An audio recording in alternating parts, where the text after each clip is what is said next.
Hello everybody, welcome to Also Rusty Buckets. Subscribe to the channel if you haven't already and drop a like on this video.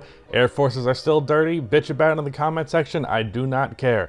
Also, this is going to be one of the last 6 videos on this channel, or not on this channel, in this location, because if you haven't been following me on Twitter or you didn't see my post on my main channel, I'm in the process of moving into my house, which I'm very grateful that I'm in the position to do something like that. But that, of course, means that I'm going to have to pre-record a bunch of videos, so I'm going to be wearing this outfit for a bunch. So just keep your heads up for that. Also, if you've been watching the Mavs series, those videos are going to be a little sparse because they're the ones that are least important in terms, like if something's going to get cut for time, it's going to be those. So just look out for that. The next episode is going to be an off-season video, which should be really fun, but it might be a couple of days. I don't love that, especially because the views are a little bit down lately, but gotta do what I gotta do.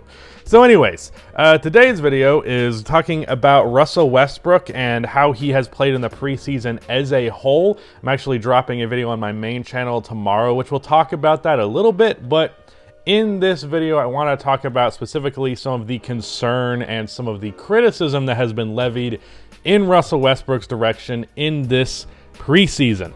Now, how much the preseason matters is a topic of the video, so I don't want to talk about that too much here. I just want to simply reflect on how he played with the Lakers and how much that should potentially worry Lakers fans, worry the Lakers themselves, and all that. So, just to summarize how he played, I did not watch the second game that he played, but I watched the other 3. So, I specifically watched the last 2 because LeBron and AD were playing with Russ. And the second one, it was LeBron and Russ, and I was like, whatever. So with that said, can't weigh in on that second game really, but for the 4 games as a whole, he averaged 5.8 turnovers per game. There was one game where I believe he had 8 or 9 turnovers, and bear in mind, this is in 25 minutes a game. So relative to real minutes, that's a very high turnover ratio, let's put it that way. And he ended up, I believe, averaged more turnovers than assists, so that is not a good sign. He also shot 35% from the field, and a positive note for what it's worth, granted, extremely low volume, 2.8 attempts over 4 games, he did shoot 36% from 3, so there is that. So I'm pretty sure his mid-range percentages were terrible. I don't even know if I saw him make a mid-range shot in the 3 games that I watched. He might have made 1 or 2, but I know for the volume of them that he was taking, he was not hitting them at a good percentage. But didn't play good. That's clear to say. What I will mention, and what I think is the most important thing to take note of, is the Sacramento Kings game that was played 2 days ago, something like that. He played much better, and I'd go as far as say he had a good game versus the Sacramento Kings. Not just like good that he finally didn't play terrible, but like an actually pretty good game. He did once again have a high amount of turnovers. Actually, 3 turnovers. 3 turnovers in 30 minutes is not really high for Russell Westbrook. Russell Westbrook has always been a kind of turnover-heavy player, but for what it's worth, he's also been one of the highest usage players and most on-ball players in the league. And when you're as on-ball and as high usage as Russell Westbrook is, I'm not really giving you too much criticism for your amount of turnovers. People will look at that and go, well, Chris Paul can do it. Chris Paul is a fucking outlier. Like, guys who are that good at taking care of the ball, it's not for someone who dribbles the ball as much as they do. Russell Westbrook or James Harden averaging 3.5, 4 turnovers a game, consistently having like 6, 7 turnover games. I really don't think it's a big deal. I think it's a problem with the structure of the offense, but that's to be expected when you're dribbling the ball as much as these guys are.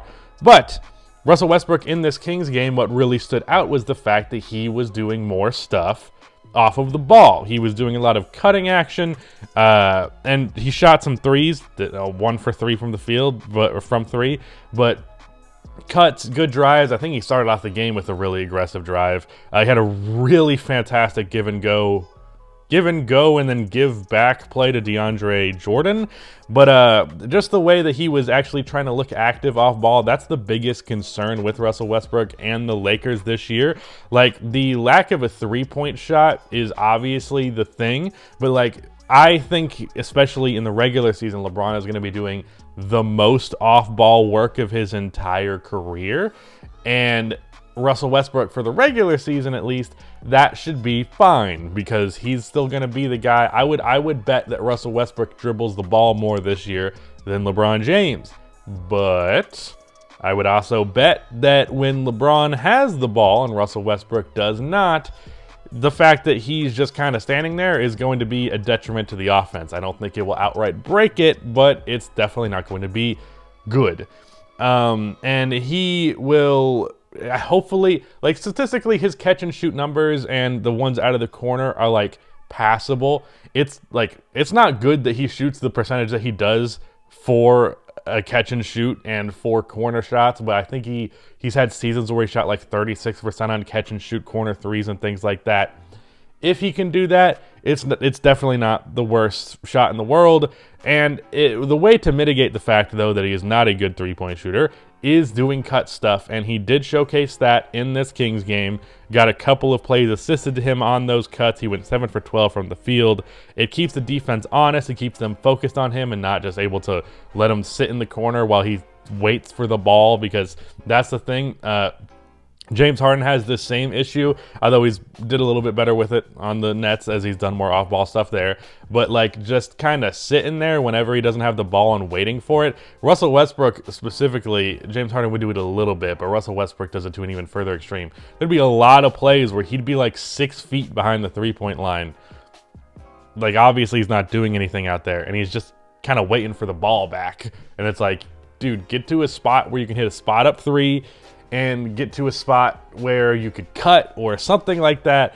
Just involve yourself in the offense outside of just sitting there. So it was an encouraging sign to see him do this with the Kings. Now, as for the other games, the 2 ones that I watched, the turnovers were high.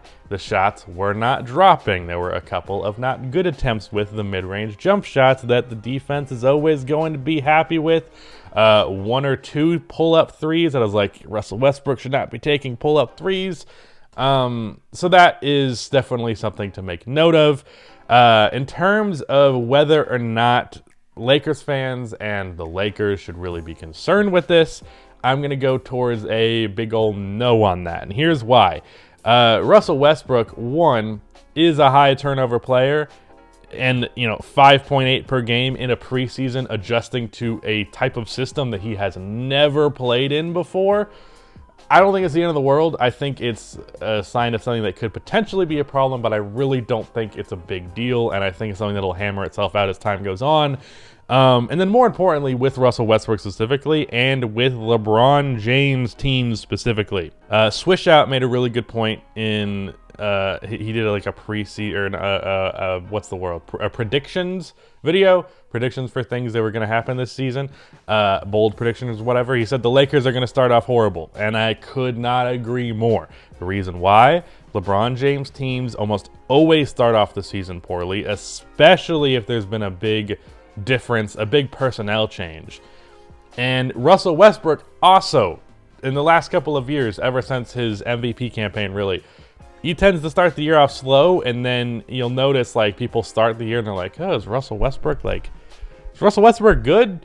And then time goes on, and then, oh, he just had like 7 triple doubles in a row, and he's shooting efficient from the field for this stretch of time. It'd be nice if he was more consistent and he didn't start off the year slow, but that's just kind of how it is. Same goes for the Lakers. So the combination of those 2 factors, on top of the fact that the fit is very weird, I think the fit can work, but it is not the most seamless fit in the world. No one would argue that. It makes sense that there will be growing pains, and I imagine the year will start off kind of slow for the Lakers, and I imagine there will be more games where Russell Westbrook does not look particularly good, shoots poorly from the field, has high turnover games, but a 4-game preseason sample size, on top of the fact that there's so much fit stuff that has to be hammered out, the factor of how Russ and the Lakers always start slow over the past couple of years, or LeBron teams start slow. I don't think there's anything really to read into here. think they're going to be fine, and I still think they're the best team in the Western Conference. So yeah, what I will say is also the fact that like DeAndre Ayton has been starting. Not DeAndre Ayton, DeAndre Jordan. They wish they had DeAndre Ayton. DeAndre Jordan, not very good. He's finished some lobs all right and stuff like that, but, you know, not great. And then also the spacing factor. Like, AD is a passable three-point shooter. You get another forward out there who can shoot the three ball, and your spacing is significantly better, and that would make life easier for everybody. Also, Malik Monk should be starting at the two-guard spot, and I don't even think it's close. So there's that. But yeah, that's my thoughts on this situation. I really don't think it's a big deal. That is it. Goodbye.